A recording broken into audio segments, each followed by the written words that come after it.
Welcome, Sunny, to Rising Bharat. Last year, September 2024 में cabinet ने आयुष्मान भारत प्रधानमंत्री जन आरोग्य योजना लॉन्च की, विच वॉज 5 लाख का इंश्योरेंस मिलेगा, हेल्थ इंश्योरेंस 70 साल से ऊपर के लोगों को.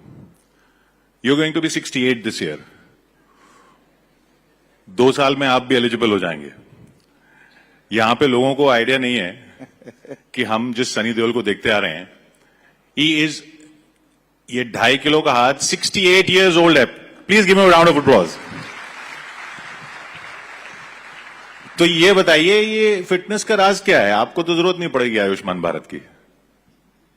देखिए, पहले तो मुझे पता नहीं मेरी उम्र क्या है, क्योंकि कभी सोचा नहीं इसके बारे में और पता नहीं चला वक्त कब गुजर गया. मुझे तो अभी भी लगता है, जितने भी मैं लोग यंग एक्टर्स के साथ काम करता हूं, कि मैं उनसे कहीं कम नहीं हूं. जब शूटिंग करते हैं तो मैं उनसे कुछ ज्यादा ही कर जाता हूं. तो ये उम्र क्या है ये मुझे नहीं पता. जब इसका एहसास होगा मे भी तब मुझे पता चलेगा कि आई एम गेटिंग ओल्ड. और यकीन मानिए, लोगों को भी एहसास नहीं है कि आपकी उम्र क्या है. मेरे को लगता तो नहीं है. कि आपको लगता है कि मेरी उम्र क्या है? आई मीन ऑब्वियसली हम लोग बात करते रहते हैं, लेकिन मैं लगता तो वैसा नहीं हूं. अभी भी किसी के साथ पंगा लेना तो ले लूंगा. आपने हैंडपंप उखाड़ लिया, खंबा उखाड़ लिया, अब अगली फिल्म में आपको पंखा उखाड़ रहे हैं.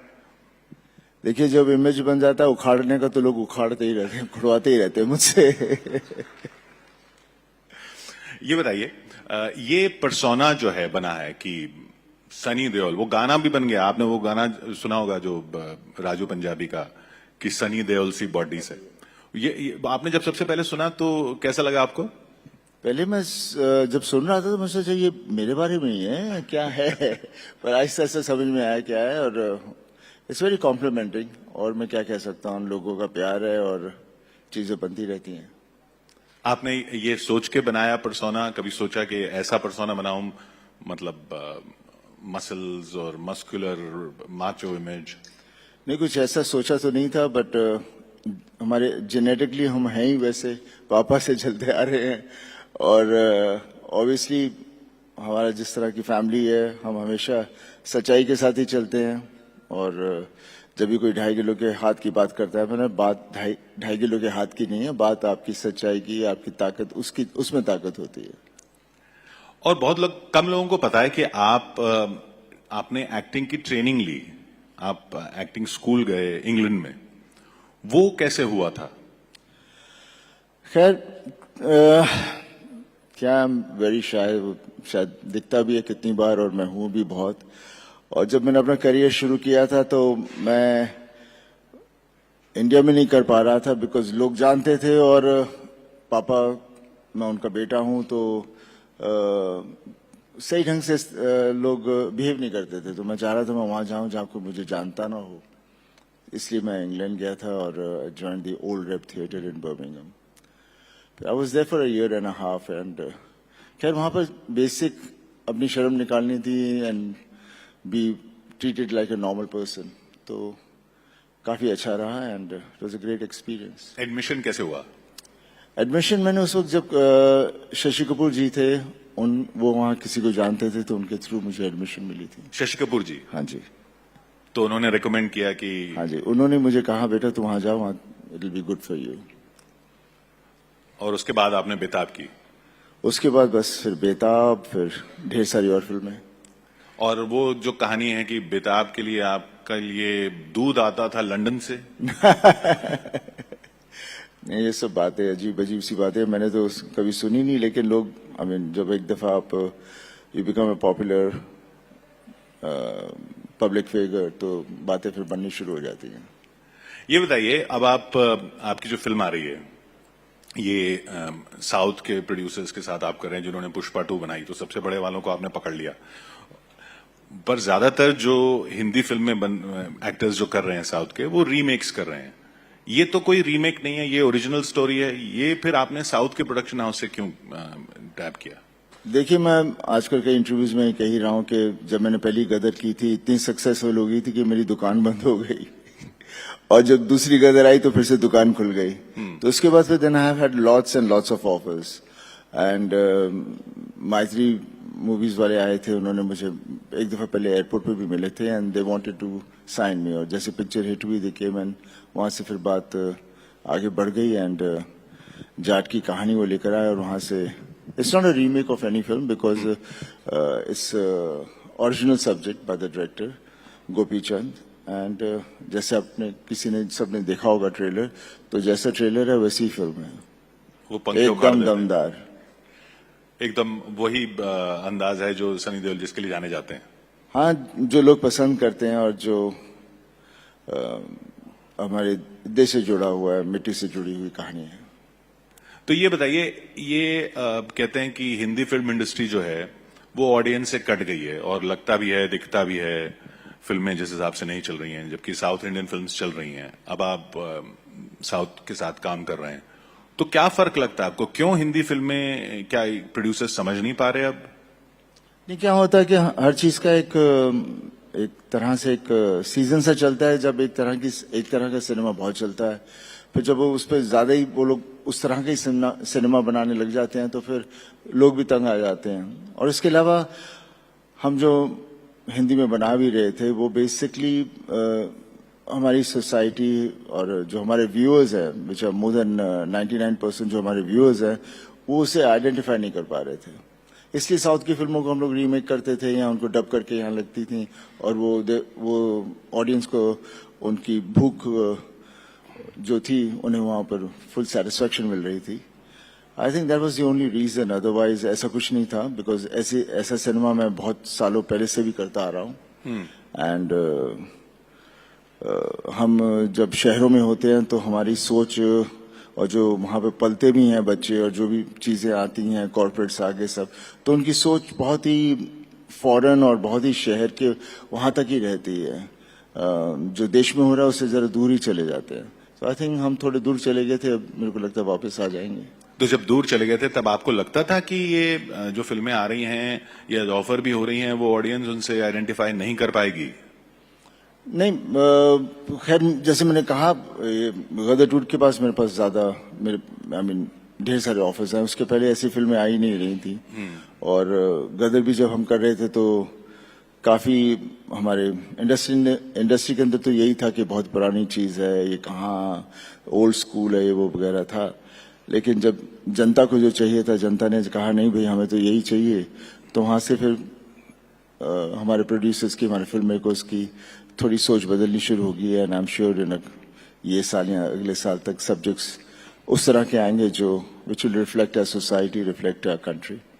अब आपकी जो और फिल्में आ रही हैं, आप रामायण में काम कर रहे हैं। जी हाँ।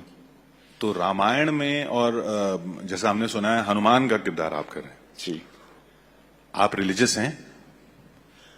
रिलीजियस मीन्स भगवान में मानते हैं या नहीं? कौन भगवान में नहीं मानता है?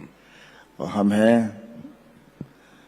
भगवान की वजह से हैं। बस उनका यही कहना है कि जिंदगी जियो, अपने आप को कॉम्प्लिकेट मत करो, बी हैप्पी, सबका भला सोचो, किसी को दुख मत दो।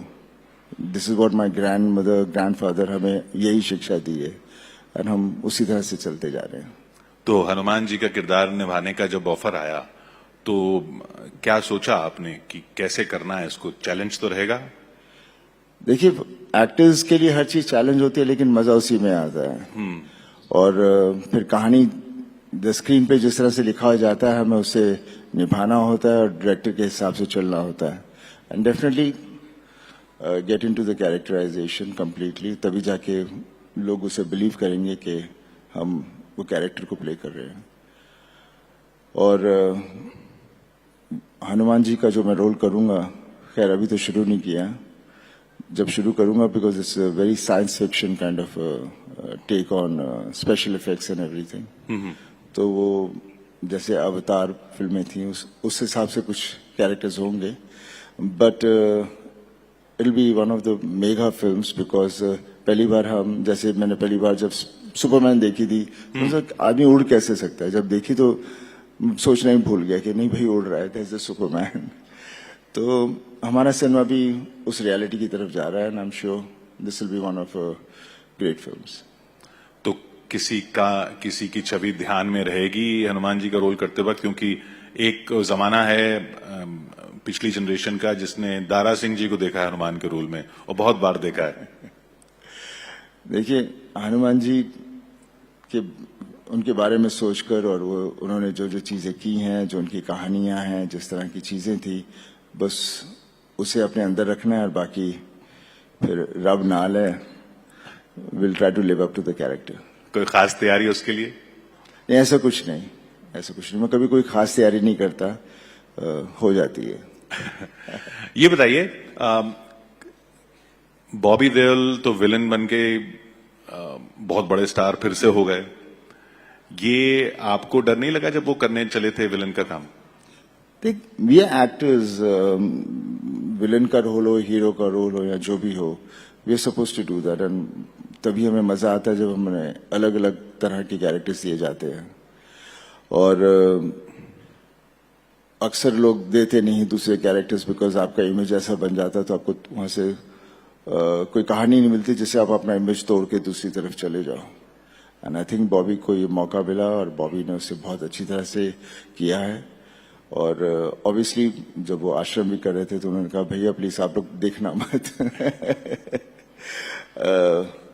But then obviously he is playing the character and he justifies it. और लगता नहीं ये बॉबी है, लगता है ये वो वही कैरेक्टर प्ले कर रहा है। तो आप देखते नहीं है फिर वो फिल्में जिसमें वो विलन होते हैं? हाँ जी। वो आप फिर देखते नहीं है जिसमें वो विलन होते हैं? ऐसा नहीं है, देखता नहीं हूँ, बट आश्रम नहीं देखी, लेकिन एनिमल देखी।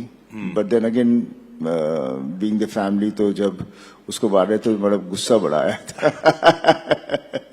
बिकॉज ये पर्सनल हो जाता है आदमी, वैसा कुछ नहीं। आप कभी करना चाहेंगे विलनस रोल? हाँ जरूर, why not. If a producer कोई सब्जेक्ट लेकर आए, I would love to do it. ये बताइए, मल्टी स्टारर फिल्मों का जमाना हुआ करता था, फिर से बीच बीच में आता है। आप कोई किसी खास स्टार के साथ करना चाहेंगे फिल्में? देखिए, स्टार्स ढेर सारे हैं, किसी के साथ भी कर लेंगे। फिलहाल मैंने कहा था कि मैंने एक फिल्म शाहरुख के साथ डर की थी, तो I wouldn't mind to do एक दूसरी फिल्म एक और करते हैं, देखते हैं आज के जमाने में हम क्या कर पाएंगे। शाहरुख के साथ? वो तो कहा जाता था आपका झगड़ा था उनसे। झगड़े वगड़े तो होते रहते हैं, साथ में समझौता भी हो जाता है। पर वो नाराजगी आपकी उनसे थी या डायरेक्टर से थी? ऐसी कोई नाराजगी मीन्स उस वक्त जो भी था सो हो गया, वक्त गुजर गया है। उसके बाद सबको समझ आ गई कि क्या सही था क्या गलत था, तो उसे वापस दोहराने का कोई मतलब नहीं तो आगे कैसे बढ़ेंगे। और फिर आमिर खान भी आपके लिए एक फिल्म ले आए। जी हाँ, ये हमारी फिल्म है जो है जिसने लाहौर नहीं देखा। एंड वो प्ले है जो कई सालों से हम लोग कोशिश कर रहे थे उससे बनाने का, लेकिन बिकॉज सक्सेस नहीं था तो फाइनेंशियली उसे बनाना मुश्किल हो रहा था। जैसे गदर चली तो obviously we were very delighted कि कोई बनाएगा। And Aamir was the first person जो आया कि सनी मैं एक बनाना चाहता हूँ। मतलब why not, we been waiting to do this film. And Raj और हम दोनों ने 3 फिल्में की हैं, उसके बाद हमने कई सालों से कुछ किया नहीं है। So from the fan point of view, people out there they would love to see us together. तो उस तरह से ये सिलसिला शुरू हुआ। चलिए, ऑडियंस बहुत इंतजार कर रही है आपसे कुछ सवाल पूछने के लिए। Can we have some audience questions please? Audience बहुत ही चुप है। सत श्री अकाल पाजी। सत श्री अकाल। सत श्री अकाल। किथे? I am all together from Punjab Phagwara. इथे दिस वन। लेफ्ट राइट मैंने समझ। हाँ जी देख। ਸਤਿ ਸ੍ਰੀ ਅਕਾਲ ਭਾਜੀ। ਸਤਿ ਸ੍ਰੀ ਅਕਾਲ। ਸੀਰੀਅਸਲੀ ਅਸੀਂ ਫਿਰ ਚਾਹਾਂਗੇ ਤੁਸੀਂ ਫਿਰ ਤੋਂ ਸਾਡੀ ਕਨਸਟੀਟੂਐਂਸੀ ਨਾਲ ਆਓ ਤੇ ਉਦਾਂ ਦਾ ਹੀ ਪਿਆਰ ਪਾਓ, because you all represent Punjab on the international platform. ਤੇ ਅਸੀਂ ਚਾਹਾਂਗੇ ਤੁਸੀਂ ਫਿਰ ਤੋਂ ਆਓ, ਫਿਰ ਤੋਂ ਲੜੋ ਤੇ ਪੰਜਾਬ ਨੂੰ ਰਿਪਰੈਜ਼ੈਂਟ ਕਰੋ। ਦੇਖੋ, ਮੈਂ ਹੁਣ ਜਿੱਥੇ ਹੈਗਾ ਪੂਰੇ ਮੁਲਕ ਲਈ ਲੜ ਰਹੇ ਹਾਂ। ਨਹੀਂ, ਸਟਿਲ ਆਈ ਵਾਂਟ ਨਾਲੇ ਜਿੱਥੇ ਮੈਂ ਫਰਮ ਪੰਜਾਬ, जिस तरह मैं पंजाब मेरा घर है, हाँ। हमेशा मेरा घर रहूगा तो मैं घर वाल हमेशा आऊंगा, इदां दी गल नहीं है।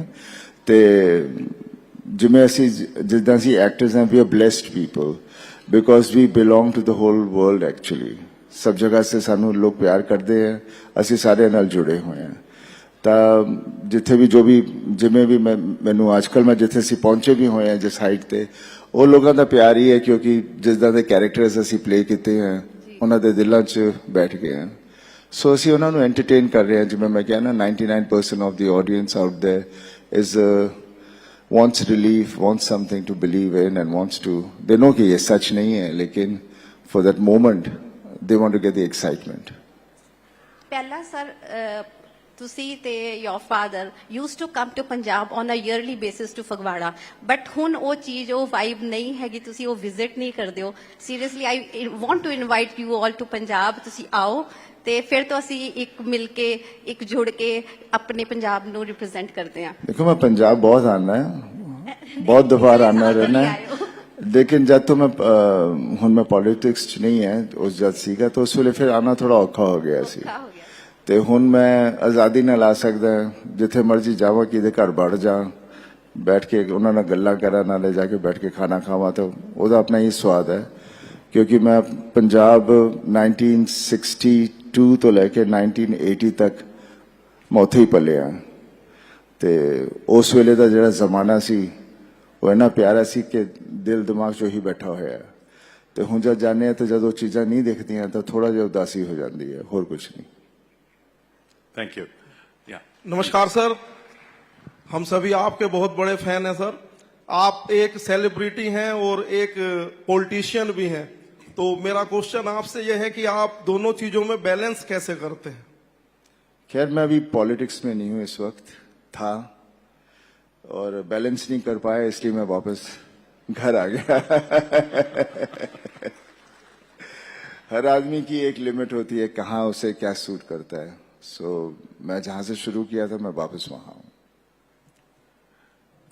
यस नमस्ते बाजी हाँ जी सर मेरा एक क्वेश्चन था पॉलिटिकल जिस पे आपकी राय जाननी थी की जान लिए सर राय जाननी थी आपकी एक पॉलिटिकल क्वेश्चन है पॉलिटिक्स में बहुत ही कमजोर है ट्राई करता है कुछ सर जैसे अमेरिका ने हमारे लोगों को यहाँ भेज दिया जिनके एक्सपायर हो गए थे वीजा या फिर इलीगली जो वहाँ चले गए थे उनको एक गलत तरीके से भेजा गया उस पर आपकी राय क्या है मैं सवाल क्या बोल जो अमेरिका इलीगल तरीके से इंडियंस चले गए थे उनको डिपोर्ट कर दिया अमेरिका ने और पंजाब से काफी थे तो उनके लिए आप क्या कहेंगे देखो जो होया वो अच्छा नहीं सी लेकिन आप अभी इलीगल तरीके नाल उत्थे गए सी लेकिन इन्हें सारा तो उत्थे सी तां जिस तरह उन्होंने किया वो होना नहीं चाहिए सीगा इज्जत नाल भी भेज सकते सी तो बेसिक उस हिसाब नाल बहुत ही गलत होया ते जो गलत है सो गलत है थैंक यू एक आप भी तो लीगल तरीके से नहीं गए थे गदर में